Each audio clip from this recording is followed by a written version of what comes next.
दोस्तों नमस्कार, मैं हूँ रोहित कौशिक और आप देख रहे हैं रोहित संवाद। दोस्तों, रोहित संवाद में कुछ अंतराल पर हम पुस्तक चर्चा भी आयोजित करते हैं। आज रोहित संवाद के अंतर्गत पुस्तक चर्चा में हम वरिष्ठ पत्रकार, लेखक और सुप्रसिद्ध पर्यावरणविद पंकज चतुर्वेदी जी की पुस्तक डूबते हुए प्यासे शहर पर चर्चा करेंगे। यह पुस्तक प्रकाशित की है अद्विक प्रकाशन दिल्ली ने और इसका मूल्य है 220 रुपये। पंकज चतुर्वेदी जी राजनीति, समाज और विशेषतः पर्यावरण जैसे मुद्दों पर विभिन्न पत्र पत्रिकाओं में निरंतर लिखते रहते हैं। कई वर्षों तक नेशनल बुक ट्रस्ट में संपादक रहने के बाद पंकज चतुर्वेदी जी ने प्रवासी प्रेम पब्लिशिंग इंडिया नामक प्रकाशन संस्थान शुरू किया है। इस प्रकाशन संस्थान से कई गंभीर और बेहतरीन पुस्तकें प्रकाशित हो चुकी हैं। पंकज चतुर्वेदी जी पिछले कई वर्षों से पर्यावरण और जल से जुड़े मुद्दों पर गंभीर काम कर रहे हैं। उनकी पुस्तक डूबते हुए प्यासे शहर हमें आईना तो दिखाती ही है, जल प्रबंधन की सरकारी नीतियों को भी कटघरे में खड़ा करती है। दोस्तों, ज्यों-ज्यों जल संकट बढ़ रहा है, त्यों-त्यों जल संकट पर भाषण देने वाले फर्जी बुद्धिजीवियों, नकली बुद्धिजीवियों की भीड़ बढ़ती जा रही है। दुर्भाग्यपूर्ण यह है कि जल संकट अभी भी एक आम आदमी की चिंता नहीं बन पाया है।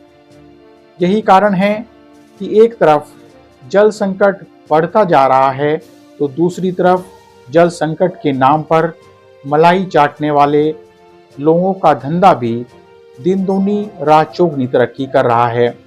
ऐसे माहौल में जल संकट पर गंभीरता से लिखने वाले लेखक कम ही नजर आते हैं। पंकज चतुर्वेदी जी ने ऐसे मुद्दों पर गंभीरता के साथ काम किया है। उनका मानना है कि विकास के नाम पर पारंपरिक जल प्रणालियों के साथ की गई छेड़छाड़ का नतीजा यह हुआ कि हम किसी न किसी रूप में पूरे साल जल संकट से जूझने लगे।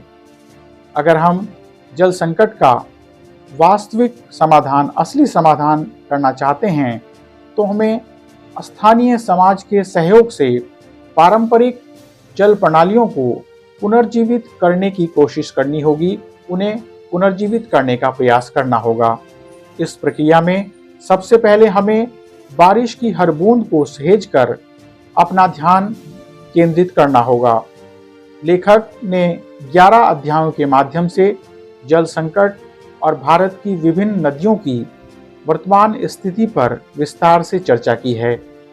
दिल्ली के जल संकट का विश्लेषण करते हुए लेखक का मानना है कि दूर से पानी मंगवाकर दिल्ली का जल संकट दूर नहीं हो सकता।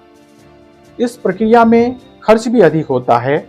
अगर दिल्ली के पारंपरिक जल संसाधनों को जिंदा कर दिया जाए तो इसमें खर्च भी बहुत कम होगा और स्थायी रूप से दिल्ली का जल संकट समाप्त हो जाएगा।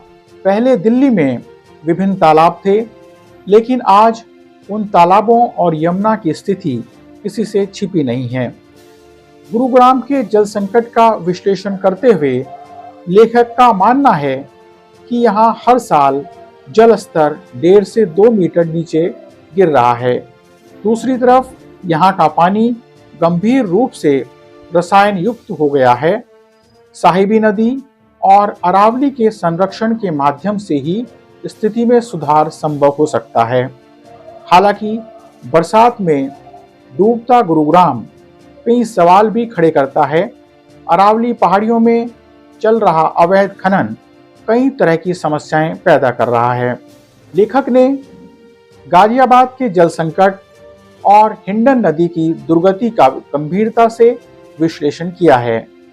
हिंडन नदी के तट पर एक तरफ हजारों मकानों का दबाव है तो दूसरी तरफ विभिन्न तालाबों पर हुए अवैध कब्जों ने स्थिति को बद से बदतर बना दिया है। हिंडन नदी शहर की प्यास बुझा सकती थी, लेकिन वह कारखानों और घरों का गंदा पानी ले जाने का मार्ग बनकर रह गई है।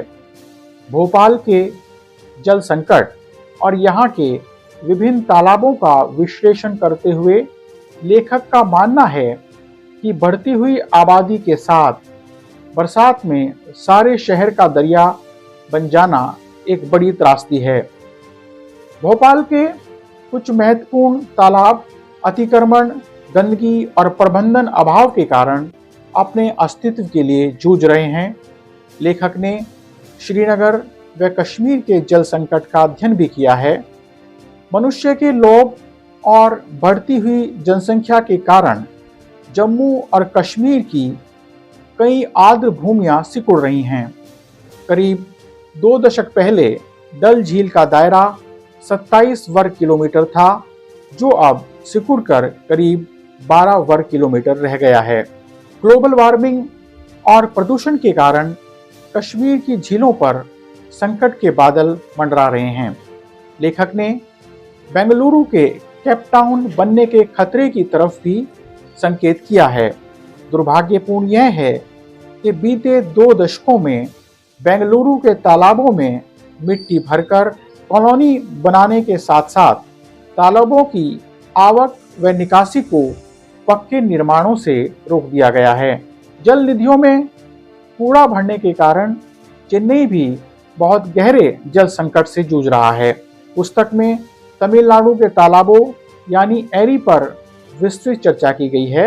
इसके अतिरिक्त लेखक ने हैदराबाद, मुंबई, पटना और छत्तीसगढ़ के जल संकट पर गंभीरता के साथ अध्ययन किया है।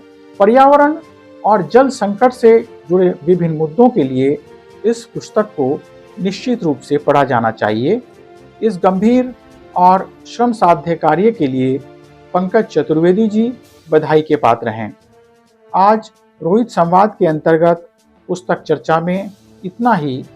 दोस्तों, आपसे निवेदन है कि आप YouTube पर रोहित संवाद चैनल को सब्सक्राइब, लाइक और कमेंट करके और इस वीडियो को ज़्यादा से ज़्यादा शेयर करके जन सरोकार की पत्रकारिता को अपना योगदान दें। जल्दी ही मिलेंगे एक नए मुद्दे के साथ। नमस्कार।